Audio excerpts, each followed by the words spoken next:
Todd, how are you? Nice to speak to you. Yeah, I'm fantastic. Yourself?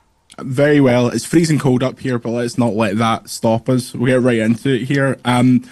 Every Fallout game is someone's favorite Fallout game, and New Vegas has some really hardcore fans. Can you speak to the creative challenges approaching content that's already been covered in the video game versus content that's entirely new to a series, and which do you prefer to work on?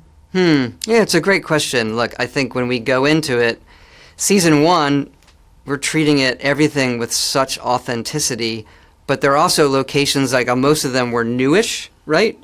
Whereas you go and you know you're going to go to New Vegas. This is a game where players have explored it and still can today fairly recently, and they had their own journeys in that. So as we came into season two and talking about it, it was, hey, look, job number one, we need to honor the player's journey that everybody had. And Graham and Geneva, the writers, showrunners, have come up with some great ideas there for how those multiple endings or what could happen is handled. But time has still moved on 15 years later. But pulling it off in the scale that they did, Howard Cummings, the production designer, just incredible work where you get to walk on set and there's Freeside, there's Vegas, like just incredible. And just on that, there could have been a expectation that as soon as we get into episode one, we're on the strip, we're seeing everything we already know, but it feels like there's a much more deliberate, slower pace. There's a very notable musical drop within the first 15 minutes of the first episode that is the thing that people think about when they think about New Vegas. Is that an intentional drip feed of iconic locations and moments, or was that a case of not wanting to spend all on the first episode and then you're having to do things for the rest of the series? I mean, it really starts with the characters and their journey. So I still think, Fallout is one where exploring the wasteland, getting from A to B that's an adventure. Things happen. And I think in particular with the Ghoul and Lucy and their relationship, giving them time and letting the viewer go along that journey really was what's the most important. And it does end up taking a little bit of time before they get to the meat of what you'd expect. But then we also have the flashbacks, so you get to see Vegas, particularly House, who's incredible in another way. And you mentioned the sheer number of characters and narrative threads. The Fallout video game series is a very isolating experience. It's this very singular kind of adventure of one player. And viewers may have thought that Lucy would just serve as that throughout the entire series, but you're picking up so many different threads, be it the flashbacks or the other kind of survivors. Is that an intention that TV kind of requires? Do you think the show could have still worked as this isolated Lucy-focused experience? Maybe. We just felt it was best, and then Graham and Geneva did such a good job with saying this is an ensemble. Or I think the original pitch was you have the good, the bad, and the ugly, whatever. And then, hey, maybe a player would see themselves in each of the choices that these characters are making. And I also think it's important in the world of Fallout to have different characters, even if you're stumbling across them, that have made different decisions for how they're going to survive in the wasteland. And on New Vegas itself, in the first few episodes, obviously the set design in the show is immaculate, and it really sells the whole experience of the world of Fallout. How important is it to you as a creator to use as many practical sets, as few effects as possible? Obviously, Walton Goggins' performance requires some, but it feels like you could reach into the screen and touch most of the world of this show. Yeah, all the credit to Jonah Nolan, him coming up, making movies with his brother, and, he likes to say, look, the best thing we can do is just make it real. Because you have the games. It's a different kind of medium, unlike translating a book or, a comic book or whatever, where the game, you've got to experience the world in that way. So we started with, how do we make it super authentic? But look, when I first walked on set, long ago for season one, I was stunned. You just built it all. Where's the movie magic? They got a guy in a jetpack for the one scene, a real jetpack, for the one power armor drop. The Deathclaw, they built a big Deathclaw puppet with an animatronic head. And obviously there's some CG cleanup and effects. They have incredible effects people. But Jonah feels pretty strongly, shoot on film, build it for real. It matters when you see it on the screen. And they're so right.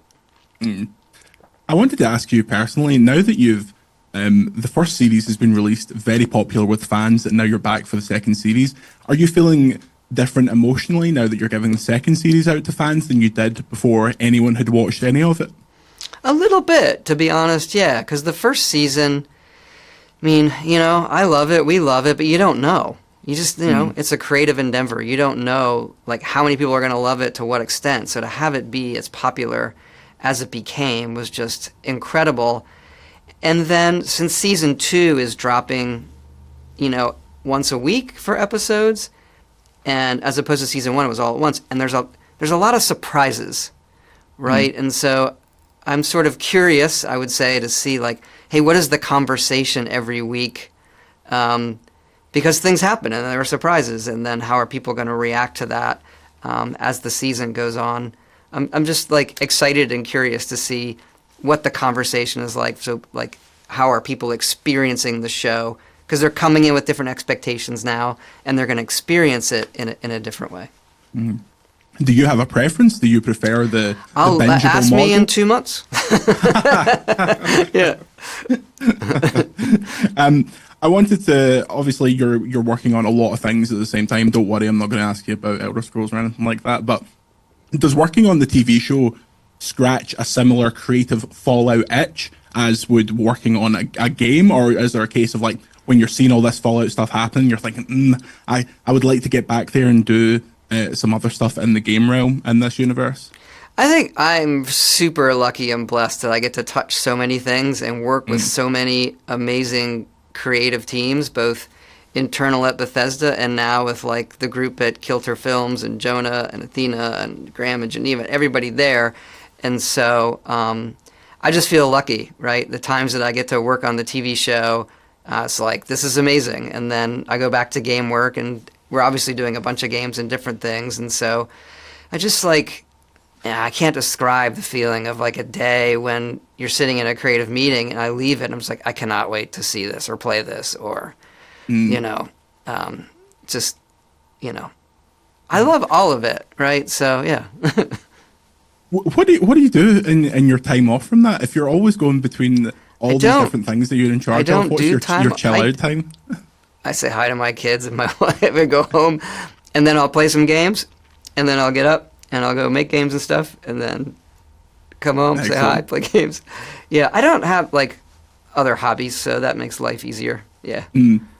I wanted to ask this because, and I couldn't believe this when I was looking it up, we're not that far from the 20th anniversary of Fallout 3, which makes me feel absolutely ridiculous. But now that we've done LA and Nevada, is there a hope to see the Capital Wasteland on screen? Is that something that would appeal to you kind of creatively, especially since 3 was, I think for a lot of people, 3 was how they came into the series. It was such an important game for the 360 and for BGS. Yeah, I would say this, that we're sort of finding with the TV show, because we can jump locations, we can jump timelines, that the opportunities to bring in things that have been in the IP or the games, it's a little bit easier. So we're finding that sort of path easier than I would have thought. Whereas when we do a game, it's obviously in one location. It's harder to, like, we do it, we do some things in 4 that are from 3, and et cetera, but they're harder. Like, whereas now on the show, I would just say there's more of an ability to do that where it makes sense. Yeah. Of course, in the first episode, there's quite a direct reference to Fallout 4 that I think a lot of the fans will really get excited for, that character specifically. Yeah. And just finally, as we wrap up here, you don't have to give specifics, but if you know which episode it is, do you have a favorite this season? I do. I don't want to spoil it, though. I would just say there's a lot of surprises, and stick with it.